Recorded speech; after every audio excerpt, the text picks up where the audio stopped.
So, the beautiful thing happens every year in Jewish communities, which is I got to put my microphone back on because I'm coming down there. We get to end the Torah and then start it all over again, just in case you didn't get the memo. It was Simchat Torah this week, and so last week we read, not even last Shabbat because it was Chol HaMoed Sukkot, but this week during our services, we got to read, Jason actually chanted, the last paragraph of the Torah. Does anyone know what the last word, this is going to be the group participation. Do you know the last word of the Torah question? Here we go. Now, you have to raise your hand. I'd prefer it to be, we have like 50 kids up at camp for New Camper Weekend, so we don't have a lot of little kids here this Shabbat. But does anyone know what the last word of the Torah is who's younger-ish first? Anyone? It's, well, we're not to that part yet, so shh. Don't tell anyone, you'll ruin the surprise. What's the last? It does start with a lamed, though. I'm sorry, it ends with a lamed. Thank you, Jason. Did I mention 18 services in 23 days? Yeah, Rabbi Cohen was nice. But he didn't do all the cue sheets, too. I'm an expert in Excel. Do you remember what the last word is? Yisrael ends with a, and in English, Yisrael means Israel. There we go. Yay. Well, it's that part as Jewish day school. The grandmother, was that the grandmother? She's so smart? Really? How'd you come and arrive at that? There you go. She upstood you. Now, what is the first word of the Torah? Say it a little louder. Bereshit. They're both from the genius. Genius child. You're the firstborn Messiah child of the family, yes? There's like Moses and then you. But it is Bereshit. Now, Bereshit starts with a bet. First of all, little playing on letters. In the Midrash, there was a big argument, a big fight between an aleph and a bet. You think this is silly. This is what adult Jewish men who call themselves rabbis did for 2,000 years while they were running around with their books without the country of Israel, without the state of Israel, lost in their ways, writing books. They wrote stories such as this. The aleph and the bet, maybe they had a little bit too of Manischewitz. I don't know. Too much. Shlivovitz, is that better? Aleph and bet are having an argument. Aleph is like, why can't I be the first letter of the Torah? Bet's like, well, I'm going to be the first letter of the Torah. God decided on bet. Aleph and bet had a fight back and forth. Here was the deal. God said, fine, bet, you're going to be first, but Aleph, you're going to be the first letter of some other very important section of the Torah, namely, anyone? The Aleph gets the backup prize to be the first letter of what significant passage in the Torah, set of rules in the Torah.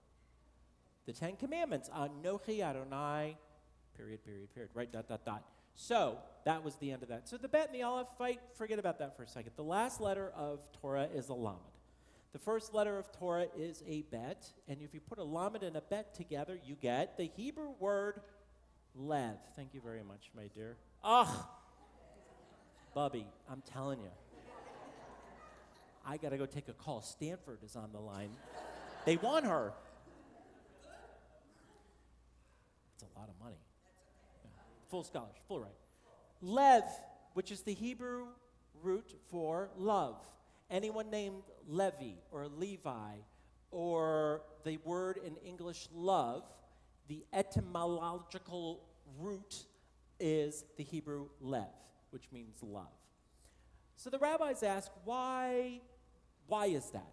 Why are we bridging the story of the death of Moses that ends with Yisrael with Bereshit, the beginning of the world?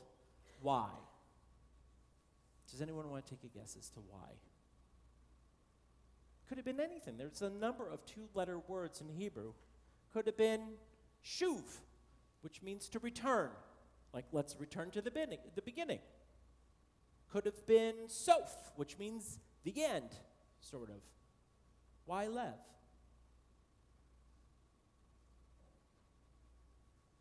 You can guess, by the way. I have a way of making you sound as if you gave the right guess. Been doing this a while. I know how to do that.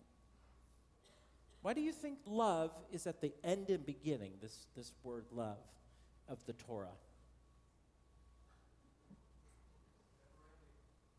It's never ending, which, like eternal love, that's very nice. Is that a relative of yours?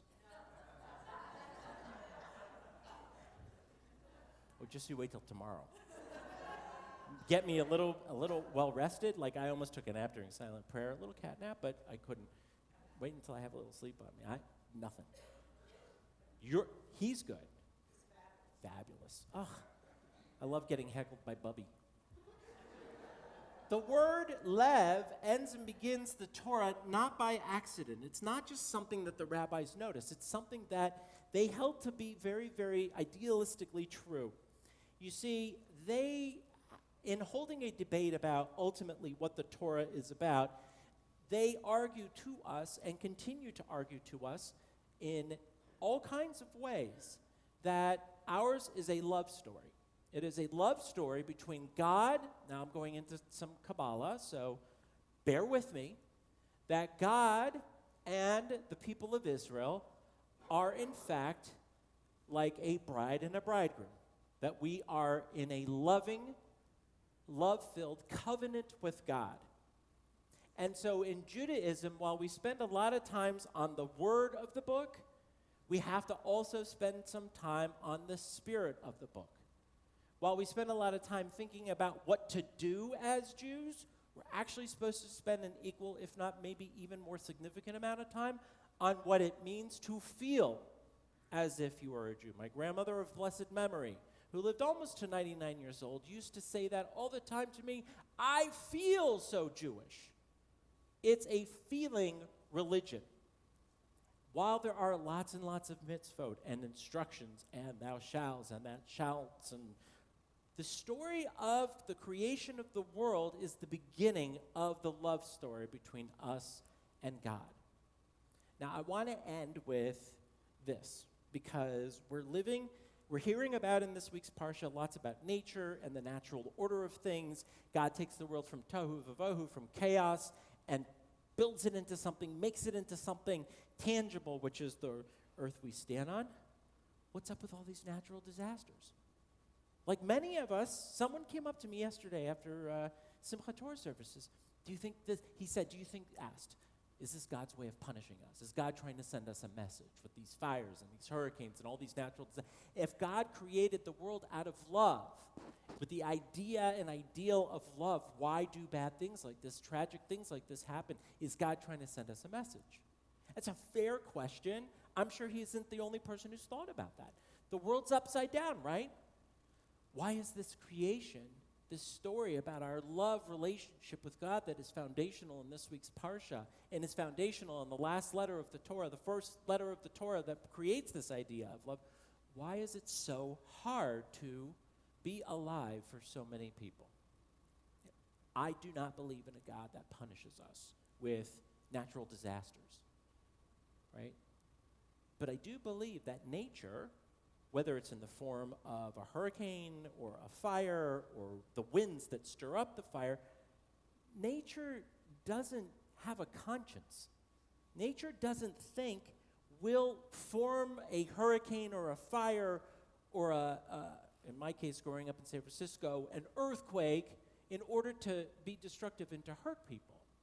Rather, nature does what it's going to do no matter what. In fact, I would argue, and I know it may be too soon for some to hear this, but I would argue that it's a very egotistical human thing to think that the hurricane is attacking a group of people with a reason or with a purpose, that a fire is destroying communities with a reason or as the result of bad behavior. God doesn't work that way. Nature doesn't work that way. Nature didn't tell people to live on an island in the path of hurricanes.